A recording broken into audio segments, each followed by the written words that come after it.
So this is my Adventure 5X from FlashForge, or the 85X. Now that I've had about 300 hours on this printer since I've got it, I've decided it would be, I don't know, kind of fun to do the top 3 things that I like and the top 3 things that I dislike about this printer. Now, prior to having the 85X, I had the 85M, which I recently got rid of. But before that, I was rocking Ender 3 Pro, which you might have seen in a couple of my other videos. I will say that hands down, going from like a bed slinger Ender 3 Pro to a machine like this is insane in the quality difference if you've never done it before. I think I've ran the gambit on prints with this guys, going from short prints to multi-day prints, single color, multicolor, big, small, you name it. Mostly in PLA, but I've also did some PETG. Obviously, ABS or ASA, kind of difficult to do with no enclosure. Now, before we get into the list, if you could like and subscribe, that would mean a lot. It helps me know how I'm doing with the channel and if you guys like the videos that I'm putting out. We're going to start with the dislikes because I feel like that's what a lot of people want to know first. And this isn't ranked, it's just the top 3 things that I do not like. I think we're going to start off with the app. I cannot stand the FlashMaker app. It's clunky, it tries to sell you something every time you open it, so you have to wait 3 seconds to even see the app. You don't have that many options to do anything with. I really feel like it was like a summer intern at FlashForge's like hire me project that they submitted, and they kind of just ran with it instead of, I don't know, making a more intuitive app that you can do more things with. I don't have the camera on the 85X, but I did on my 85M, and it never worked through the app. Like, it would flash on the screen and then say like connection error occurred.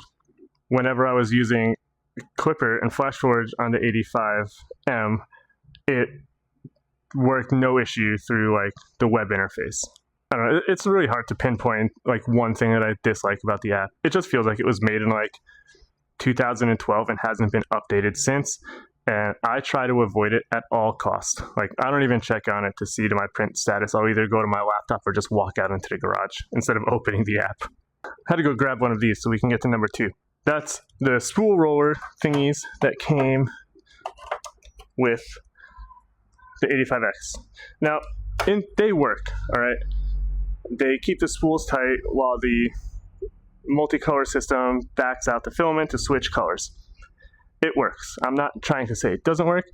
What I wish they would have done is went with some kind of AMS type system or even like a dry box. And people will leave their spools on. They're not like putting them away after every use. So after a long enough period of time, if they're on there forever, they're going to get gross. Especially if you're in a garage like I am, where I do woodworking projects and there's dust and stuff.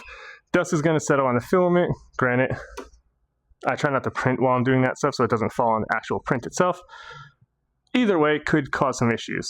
FlashForge's solution to that is kind of not great either. Their solution is for you to print little dry boxes that I started. I'm not in a super big rush because I'd run it out of my Sunwoo dryer. It's for people to print dry boxes to go over the spools, and then you have these big clunky things hanging off the side of your printer. There's spots for like a hydrometer and all that good stuff, but they take a lot of filament to print. Them charging a little bit more and shipping it with some kind of filament enclosure or dry box would have been a way better option. And number 3 would be that it doesn't have an enclosure. You can buy one for like 40 to 50 bucks, but you don't get the whole enclosure when you buy it. You get the plexiglass and like some screws and stuff. I had it on my 85M, and you have to print the extra pieces. And you can't really do it in PLA, and PETG is hard to print without an enclosure, but I could see where it would be difficult for people.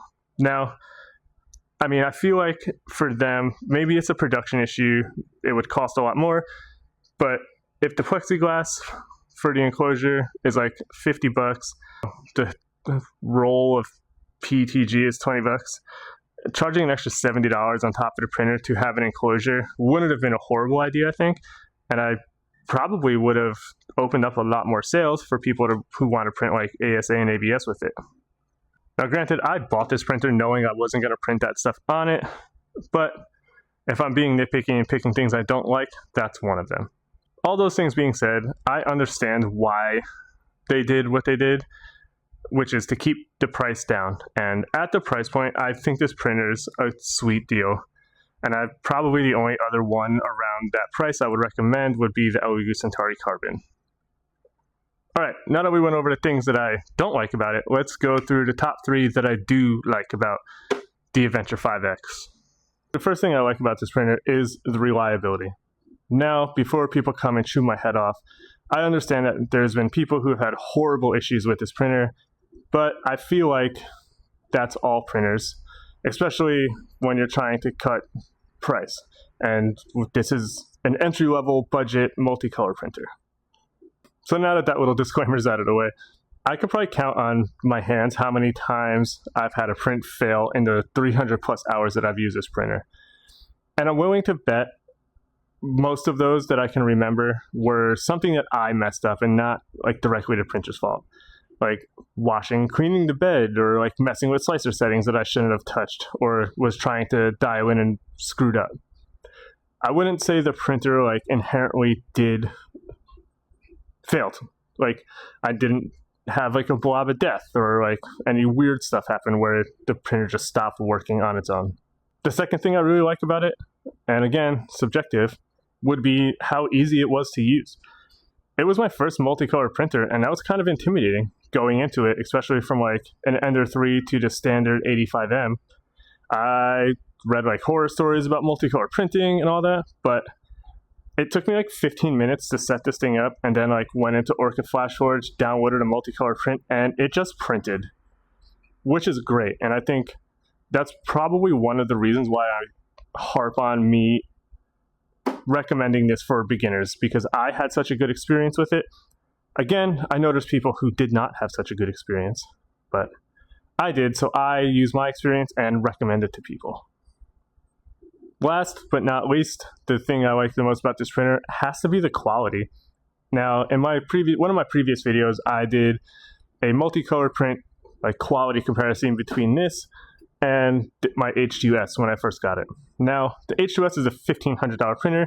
Obviously, the quality was better, and there's no denying that. I'm not even going to try to pretend like the 85M beat it out. 85X, sorry. But it was still up there. Like, I was thoroughly impressed with how good this printer did. I've never really had any color bleeds or weird stuff happen with the colors or like layers during prints.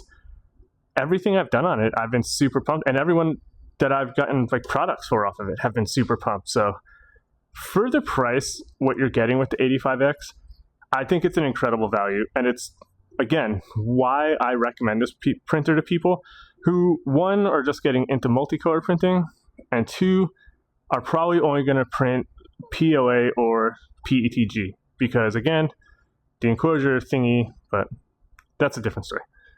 So again, these are all my opinions. I understand people have had horrible issues with this printer, just like other printers, but feel free to tell me I'm wrong in the comments. And again, if you could like and subscribe, I'd really appreciate it.